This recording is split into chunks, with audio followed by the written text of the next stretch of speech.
Hi guys! Welcome sa Engineered Math Channel. So, ang topic natin ngayon is for differential calculus, which is continuity of functions at a number, part 2. So, kung hindi nyo pa napapanood yung part 1, ililink ko na lang sa description para ma-check nyo muna, para meron na kayong idea or background about the lesson. So, ito yung mga na-discuss natin concepts about continuity of functions at a number. So, tandaan nyo to, yung tatlong conditions. Yan, so panoorin nyo nga sa part 1. And then, ito yung mga different types ng discontinuity. So, kung hindi nyo na-satisfy itong isa man lang dito sa tatlo, hindi continuous agad yung functions sa value ng x na a. Okay? So, magpa-false sila dito sa discontinuity types. Removable and essential. Yan. So, tandaan nyo rin to. Yan, na-discuss ko naman to sa part 1. Panoorin nyo na lang. Tapos, nakapag-solve na tayo ng problems. Umabot tayo sa problem number 5. Sige, tuloy lang natin para mas ma-master nyo pa tong lesson. Solve pa tayong more problems. Number 6 na tayo. So, ganun pa rin yung instruction. The instruction is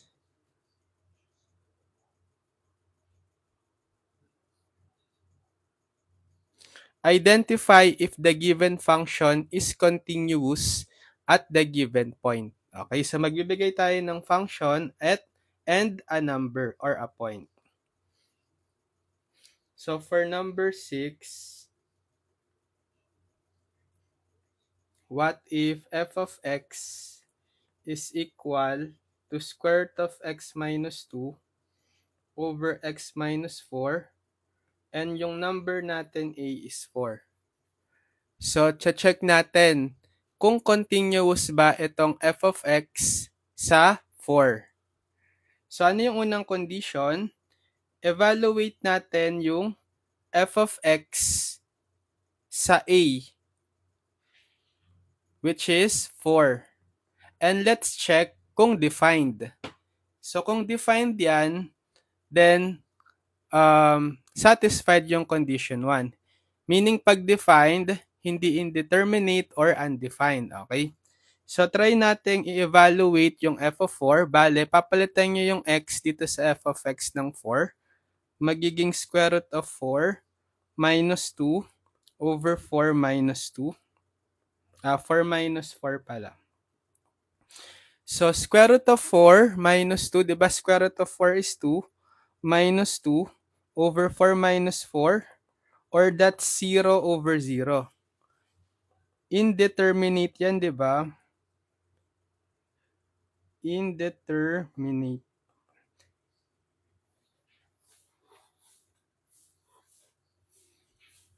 So, hindi siya defined. Kasi indeterminate eh. So, hindi natin na-satisfy yung condition 1. Okay? So, automatic, pag hindi nyo na-satisfy yung at least isa man lang dun sa tatlong condition, sasabihin na agad natin na f of x is discontinuous. Discontinuous at x is equal to 4. Okay? Pero kung gusto nating alamin, ano ba yung type of discontinuity?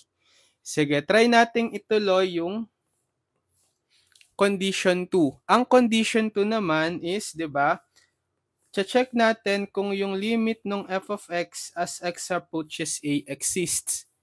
Sige. So, bale, magiging limit ng f of x is ito. So, copy ko na lang.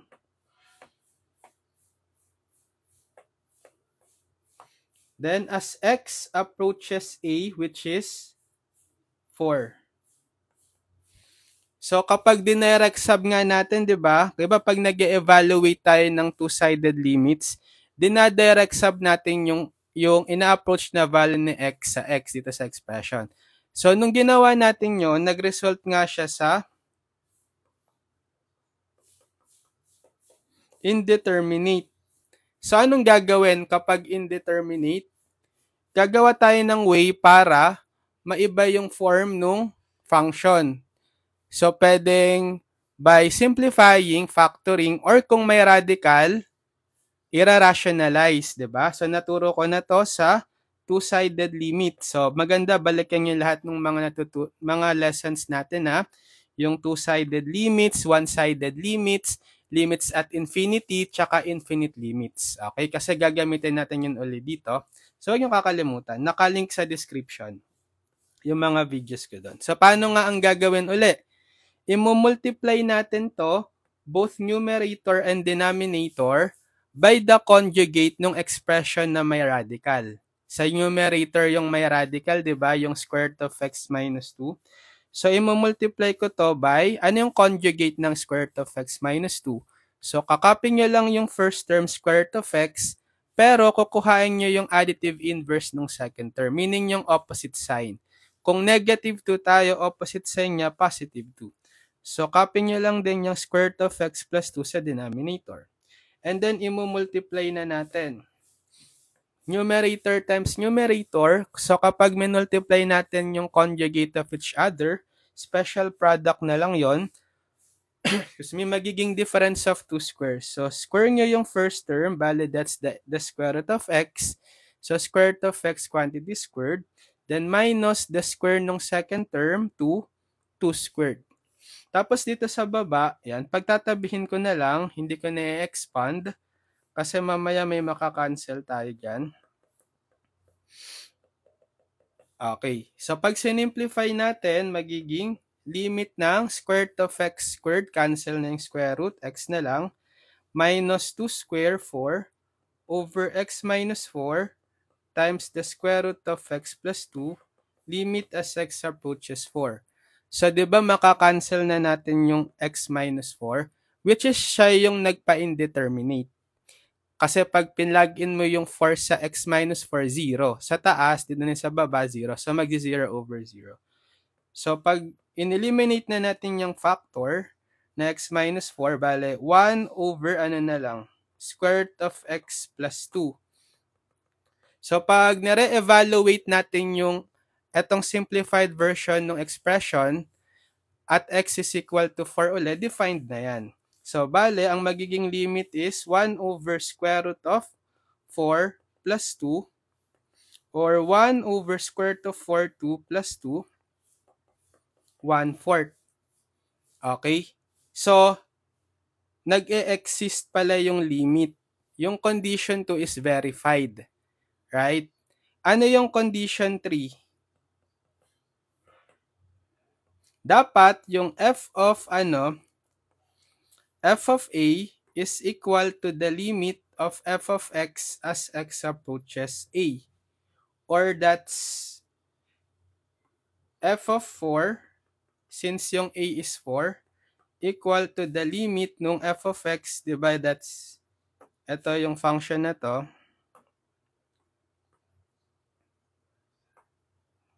tapos limit as x approaches a, which is 4.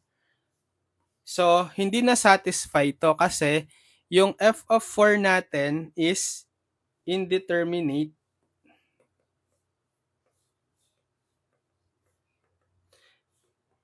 Tapos, yung limit nung square root of x minus 2 over x minus 4 as x approaches 4 is 1/4. Okay? So, kaya nga discontinue siya agad. Dito pa lang na hindi na satisfy yung condition 1.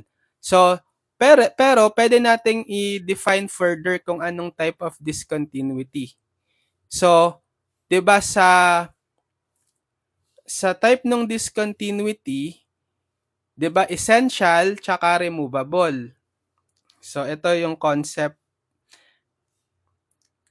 So, removable kapag yung limit ng f of x as x approaches a ay nag-e-exist. But either f of a is undefined or f of a is not equal to the limit of f of x as x approaches a. E di, magfo-fall yung type ng discontinuity dito sa removable. Kasi nag-e-exist naman yung limit ng f of x as x approaches a, di ba? Kanina 1/4. Yun nga lang, naging undefined or indeterminate yung f of a, which is yung f of 4. So dito siya pasok. Nasa removable siya. Di ba? So, ibig sabihin, pwede pa nating i-define further yung discontinuity dito sa problem na to. Pwede rin nating sabihin, ito yung conclusion natin agad, di ba? Pero kung sasabihin din natin or i-identify din natin yung type of discontinuity, f of x has removable discontinuity at x is equal to 4. So, pag sinabing removable, nare-remove. Ibig sabihin, magagawa natin ng paraan para maging continuous na yung x is 4. Paano? Pwede nating, if we redefine f of 4, f of x at x is equal to 4 by setting what? So, dapat 'di ba para maging maging continuous na talaga, maging true ito, tsaka ito. Dito kasi tayo nag-fail sa 1 and 3. So, what if i-redefine na lang natin itong f of 4 instead na indeterminate, pareho na lang dito sa, gawin na lang nating equal dito sa 1/4 para mag-equal yung limit ng f of x sa x approaches a sa f of a. Right? Pwede yun. So, isa-set natin ngayon na yung f of 4 is equal to 1/4. So, if we redefine f of x at x is equal to 4 by setting f of 4 equals to 1/4, then f of x will now be continuous at x is equal to 4. Okay.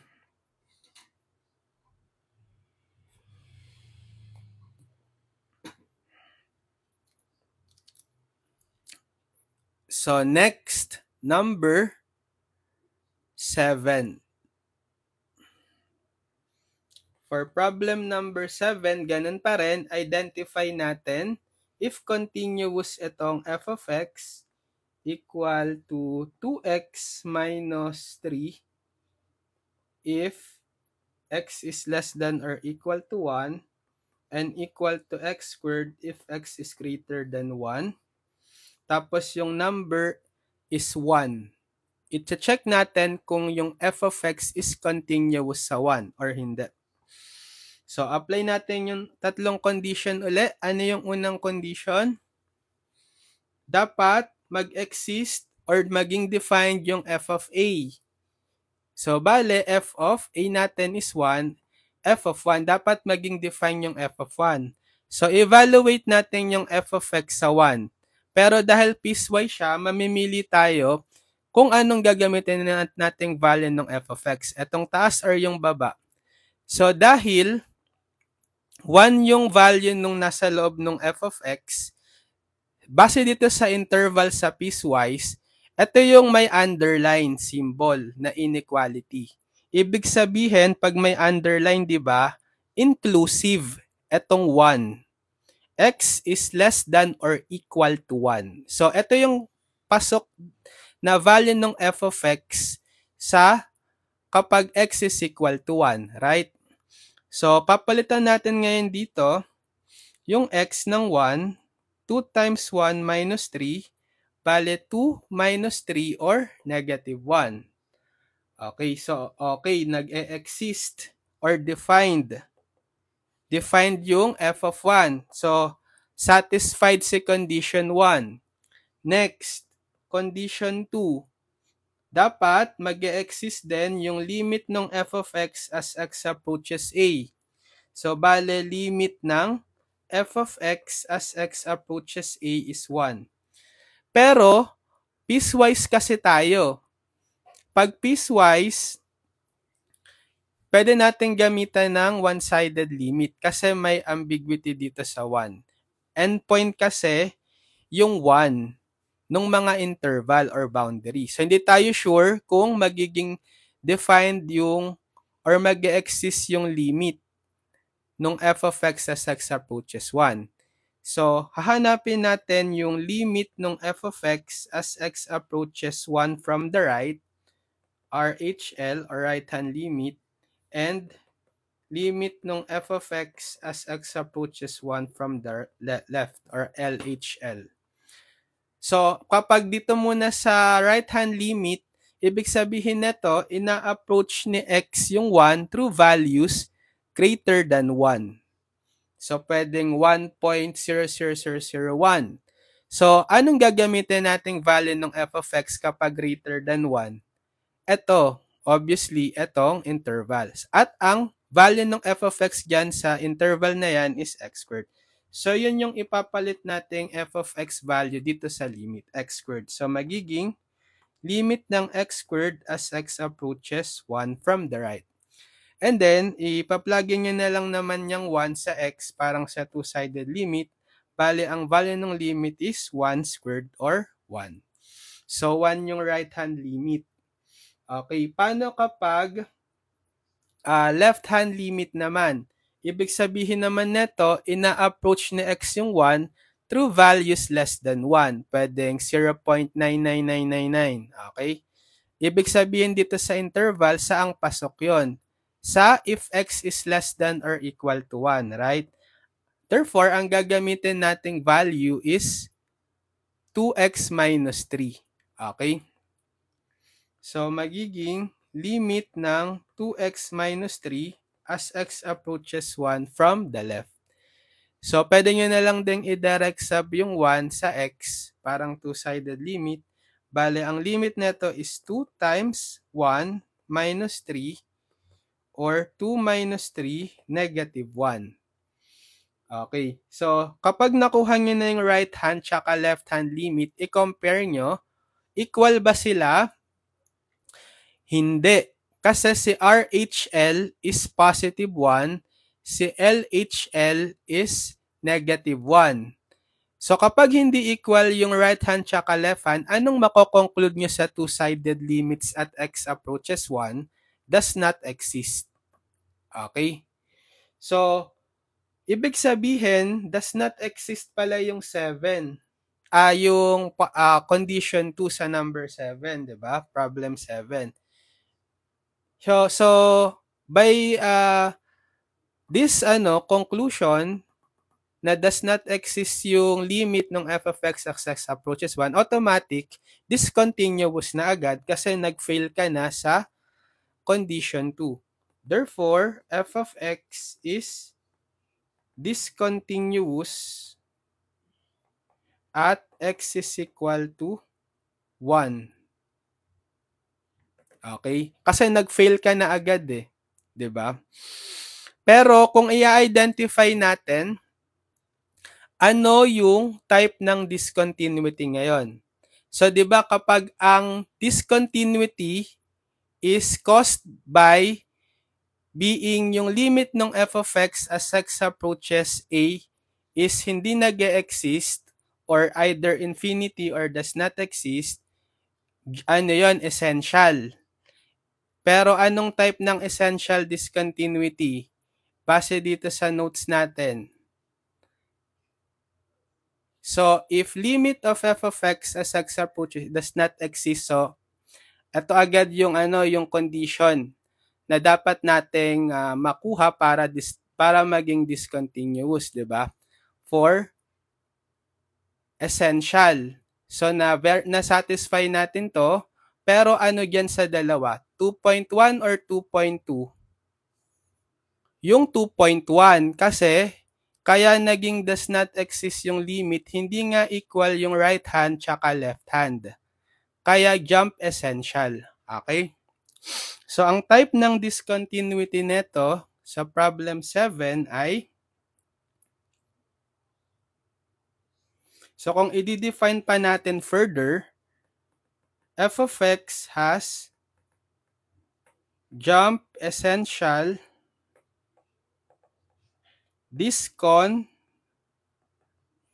discontinuity at x is equal to 1.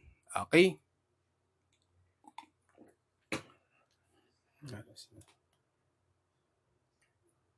Yan, pwede pa. Sige. So, ito yung part 1. Ina-identify lang natin kung yung given f of x is continuous or not dun sa given number. So, Roman numeral 2 naman, part 2, iba naman yung direction natin sa problem. So, find the possible point or points of discontinuity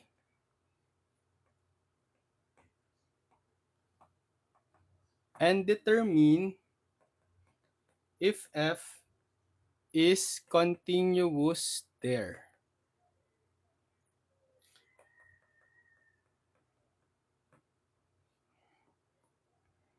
Then, classify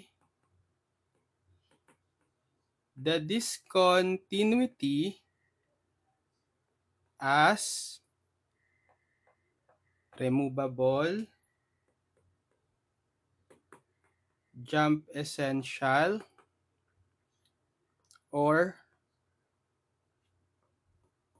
infinite essential.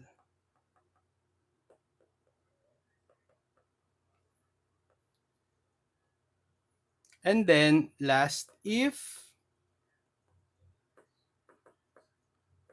the discontinuity is removable,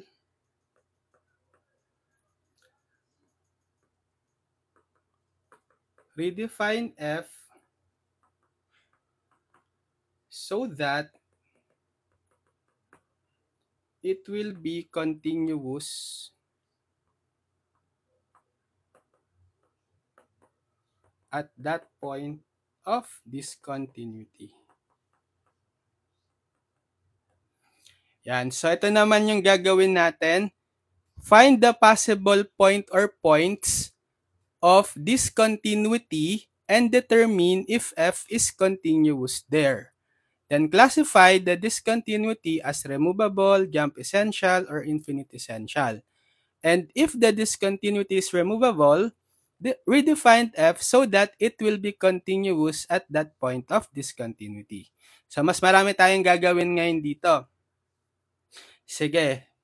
Number 1, f of x is equal to 1 over x if x is less than 2 and 2 over 6 minus x if x is greater than or equal to 2. So, this time, walang binigay na number kung saan natin i-check kung saan continuous yung f of x. So, tayo yung mag-o-observe ngayon. And ano ba mga palatandaan or ano yung mga dapat nating i-check na mga possible points of discontinuity? So, sa domain, dapat dun sa mga value ng function, yung denominator, kung saan siya mag-i-equal sa 0. Possible point of discontinuity yon. Diba, dalawa yung value ng f of x? Itong 1 over x saka 6 minus x. So, pwedeng mag-discontinuous yan kapag in-equate nyo sa 0 itong denominator. So, dito sa una, x is equal to 0. And then dito, 6 minus x is equal to 0. Solve for x. Transpose sa negative x. Sa kanan, 6 is x or x is 6. So, isa agad to. Itong dalawa agad is possible point of discontinuity. Meron pa ba? Kapag piecewise function naman, check nyo yung boundary or endpoint ng interval. Diba 2? So, possible point of discontinuity din si 2. Okay, kasi nga, pwede yang mag-iba yung limit sa right hand tsaka left hand eh. 'Di ba? Application ng one-sided limit. Baka mag-fail yung condition 2. So, dahil diyan, meron tayong tatlong hahanapan. So, medyo mas matagal to kasi iisa-isahin natin yan, yung tatlo. Unlike dun sa part 1, binigay lang is isa. So, i-verify natin isa-isa to, yung 0, 6, saka 2. So, for ano muna tayo? For x is, sige, kahit ano naman, sige sa 2. For x is 2. So, condition 1 muna, i-check natin yung f of 2 kung defined. So, same lang nga yung tatlong condition 1, 2, 3, a-apply uli natin. So, bale, pag pinlagay natin yung 2, anong gagamitin natin palang value? So, dahil dapat equal talaga yung x sa 2, dito tayo titingin sa interval. Kasi ito yung inequality symbol na may underline. Ibig sabihin, greater than or equal to 2, inclusive si 2. So, ito yung value ng function natin. 2 over 6 minus x. So, bale 2 over, papalit niya yung x ng 2, 6 minus 2, bale 2 over 6 minus 2, 4, or 1 half. Okay, so, good. Defined eh. Hindi indeterminate or undefined. So, verified yung condition or satisfied yung condition 1. Next, condition 2 naman, hahanapin natin yung limit ng f of x as x approaches 2. So, piecewise tayo, di ba? Kaya, gagamitin natin yung right hand tsaka left hand limit. So, kukuhain ko muna yung limit ng f of x as x approaches 2 from the right muna, then mamaya from the left. So, ibig sabihin neto, mag-a-approach si x sa 2 through values greater than 2, 2.00001. So, saan tayo titingin interval kapag greater than 2? Dito. Okay, so, ang gagamitin nating value ng f of x is 2 over 6 minus x. So, magiging limit ng 2 over 6 minus x as x approaches 2 from the right. Then, pwede nyo na lang i-substitute yung 2 sa x para ma-evaluate yung limit. Magiging 2 over 6 minus 2, 2/4 or 1 half. So, ito yung right hand limit. Next, left hand limit naman, limit of f of x as x approaches 2 from the left. Ibig sabihin, mag-a-approach si x sa 2 through values less than 2. Let's say 1.99999. So, saang interval yon? Dito naman, sa if x is less than 2. So, ang gagamitin nating value ng f of x ngayon is 1 over x sa limit. So, magiging limit ng 1 over x as x approaches 2 from the left. So, pwede nyo na lang ding i-direct sub yung 2 sa x para ma-evaluate yung limit. Magiging, ayan, 1 half agad. So, i-check na natin ngayon yung right hand limit value tsaka yung left hand limit value, pareho silang 1 half. Ibig sabihin, magiging defined or mag-e-exist yung two-sided limit of f of x as x approaches 2, which is dapat equal pareho din dun sa RHL at LHL, which is 1 half. So, okay, satisfied yung condition 2 so far. And then sa condition 3, i-check natin kung yung f of 2 is equal sa limit ng f of x as x approaches 2. Equal ba? Ano yung f of 2 natin? 1 half. Ano yung limit ng f of x as x approaches 2? Diba 1 half din? Okay.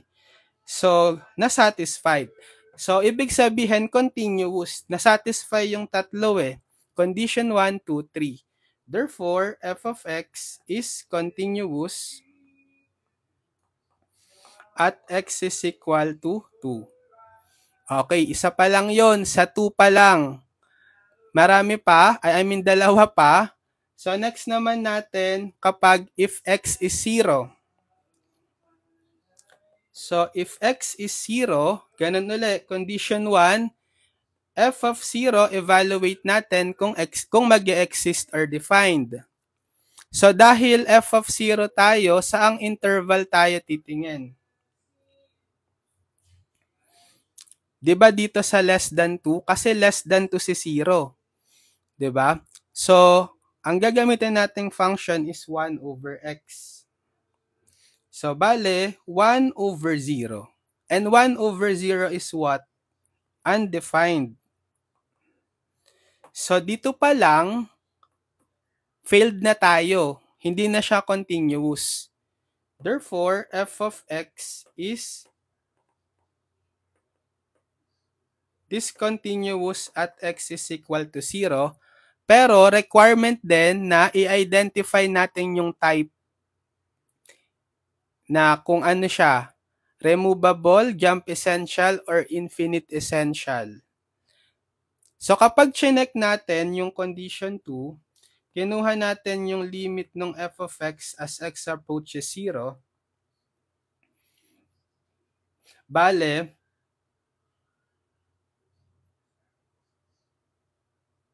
magiging ano yung value natin dyan?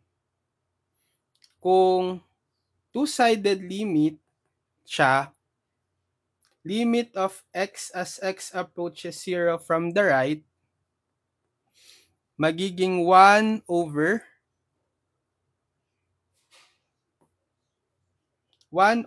0 positive, di ba? So, yung f of x pa rin natin, syempre 1 over x. Tapos, ipa-plug in nyo yung, sige, limit nung 1 over x as x approaches 0. Kasi dito siya sa interval pasok, yung value ng function. So, pag sinafsos nyo yung 0 positive sa x, 0 positive. Infinite limit. Infinite limit yan kasi constant yung numerator. Tapos, yung denominator is approaching 0 through positive value. Anong sign? Positive divided by positive, positive. And also, kung limit nung f of x as x approaches 0 from the left, bale limit ng 1 over x as x approaches 0 from the left, that's 1 over 0 negative.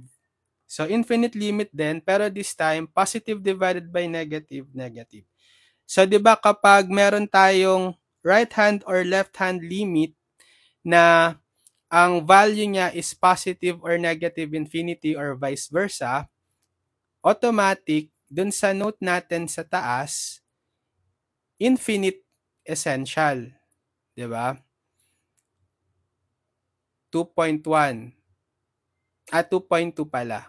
Ito, basta kapag may limit kayo ng f of x as x approaches a from the right or from the left na ang value is either positive or negative infinity, magkakaroon kayo ng infinite essential. So, yun yung sagot dito sa x is equal to 0, yung type of discontinuity niya, so kailangan masabi rin natin or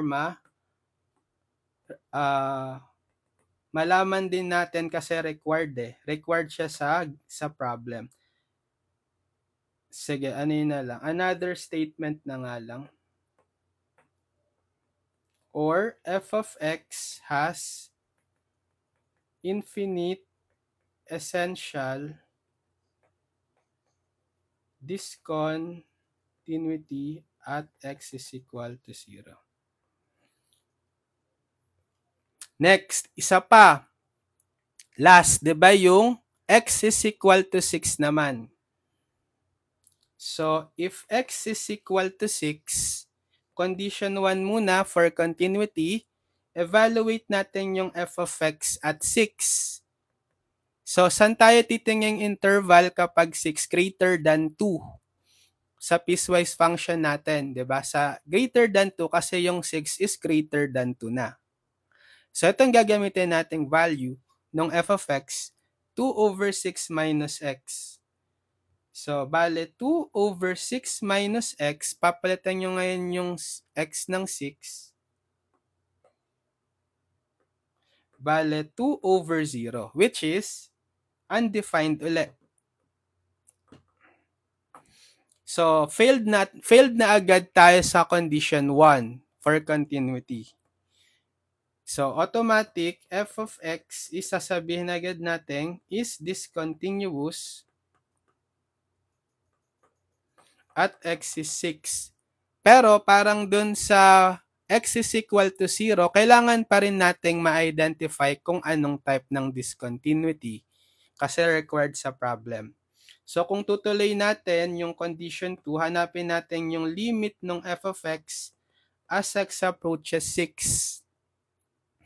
Diba? So, kung kukuhain natin yung limit ng f of x as x approaches 6 from the right, ibig sabihin, papalit natin, so ang value pa rin ng f of x is ito, yung 2 over 6 minus x.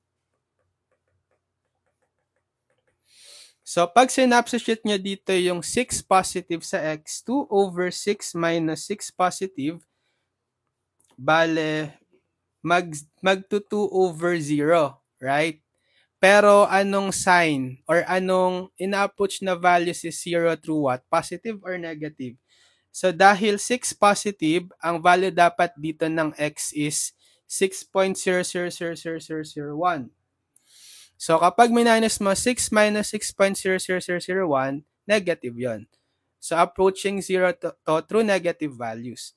So, dahil may constant ka, tapos yung constant yung numerator mo, tapos denominator mo is approaching 0 through negative values, automatic yan, infinite limit. Pero anong sign ng infinity? Check nyo, positive divided by negative, negative. Tapos kapag kinuha nyo yung limit ng f of x as x approaches 6 from the left, so same lang din yung value ng f of x, limit ng 2 over 6 minus x as x approaches 6 from the left naman. So substitute nyo yung 6 negative, 2 over 6 minus 6 negative, bale 2 over, mag-a-approach din yan sa 0, 6 minus 6 is 0 eh. Pero through what values? Positive or negative values? Kasi dapat less than 6 ngayon kapag left hand limit, diba? 5.99999. So, pag sinubtract mo yung 6 minus 5.99999, positive yon. So, approaching 0 through positive. Automatic, dahil constant yung numerator mo, tapos yung denominator mo is approaching 0 through positive values, infinite limit yon. Pero anong sign ng infinity? Positive divided by positive, positive. Yon. So, parang yung sa x is equal to 0 din, di ba? Kapag yung limit ng f of x as x approaches a from the right or from the left is equal siya sa negative or positive infinity, edi infinite essential discontinuity yon. So, pag dinescribe pa natin further, f of x has infinite essential discontinuity at x is equal to 6. Ayun, so tapos na. So, ang possible points of discontinuity lang natin is, or yung talagang point of discontinuity, discontinuous na talaga, si f of x ay sa x is equal to 6, infinite essential discontinuity, at x is equal to 0, infinite essential discontinuity. Pero yung 2 kanina, although possible siya sa point of discontinuity, kaso na-verify natin na continuous pa rin, di ba? So, hindi siya part ng point of discontinuity sa x is equal to 2. F of x is continuous at x is equal to 2. So, dalawa lang bale. 0 and 6.